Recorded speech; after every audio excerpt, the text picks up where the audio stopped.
Hello and welcome to this next part talking about gluing and construction basically. For this section I have no audio, so I'm recording a voiceover later because at this time I have all my fans going and a few other things, and so hopefully the motions and gestures I'm doing kind of can give you an idea. But while I'm doing that in the background, let me kind of walk over my thought process in the way I glue things together.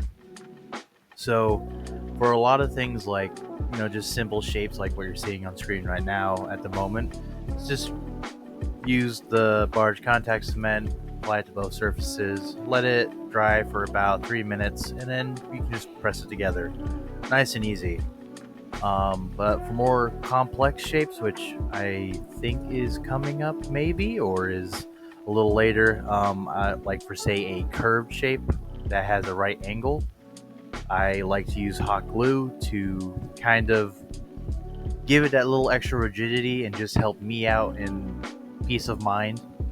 But I'm going to let myself in the background continue and enjoy these tunes while I come back later.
So, the journey continues, and I'm someone who's, as I said, learn from your mistakes, as always.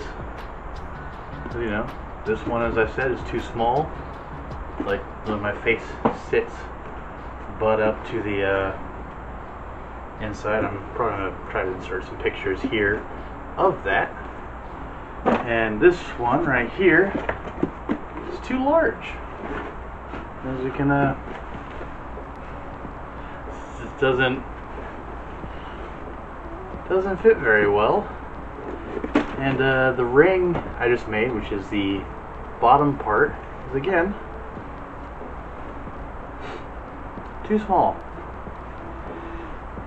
So I'm gonna have to go back, reprint out, re-get all this section rebuilt. Hopefully,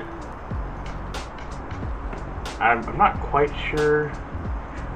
I might need to readjust a few things, and so I think the way the Epicura works with just using the normal Control L and Control J commands, which Control L is larger, Control J is smaller, is that and I think it's about like an inch to like an inch difference between each one, and I don't know if it's necessarily a full inch I need. Maybe I feel like half an inch might be a little better, but yeah, this is going in the bucket, the bucket of shame. But I mean, that's why I keep these things around, is kind of just show that, hey, I did mess up. I made it too small again. How have I done that 3 times? 3 times too small, and only 1 time too big. So, do with that as you will. So, yeah, I'm gonna start all over, and we're gonna get back to this point in the next shot. After, I probably spend the next couple of hours doing that. So, yeah, just just be careful of that, be wary of that. Life will, as I say, life can sometimes really suck. So, this helmet was the helmet I was originally trying to make, and you'll probably have already seen a couple bits of me making it. I'll probably switch back to And this helmet is now no longer the helmet I'm trying to make, mostly because this right here, the way this is designed, makes it very hard in Epicura to get to the right scaling. And talking about scaling, how you scale things, you can go into, where was it? Yeah, it was in tools, or in settings. You can go to change scale. As you can see, there are 2 different commands you can do for 10% scale increase or decrease, which is Control L or Control J, or you can click that and you can go in here and type in the exact sizing you'd want. Now for me, with width, I want it to be around 9.5. And as you can see, it changes all those other measurements, such as height and depth. The problem is, now with the width being correct, I think, maybe, who knows. Again, I'm not using this model anymore, but I'm using it as a reference right now. This height and depth is way too big now, which is the problem I've had with the scaling for a bit. And yeah, that's why. Because, as anyone who knows basic geometry, when you extend one thing to keep everything else, there's I don't remember the exact methods, but when you extend one thing, you have to extend everything, and on differing rates depending. So this is no longer the file I'm using. The actual file I'm using now is this one, which isn't as detailed, but it's much more simplified. And also, it looks a little uglier, but that's okay. He's ugly, but we love him. Mostly because if you look at the bottom here, there's a much more pronounced place for your head. It doesn't have any Oh, jeez, I'm so sorry. It doesn't have anything jutting in, and so I'll be filming a small segment talking about this specific style. As you can see, there's things like, you know, that. There's also pieces you need to put together, and a few other things like that. So that is something to keep in mind when building this particular one. Why is that a thing?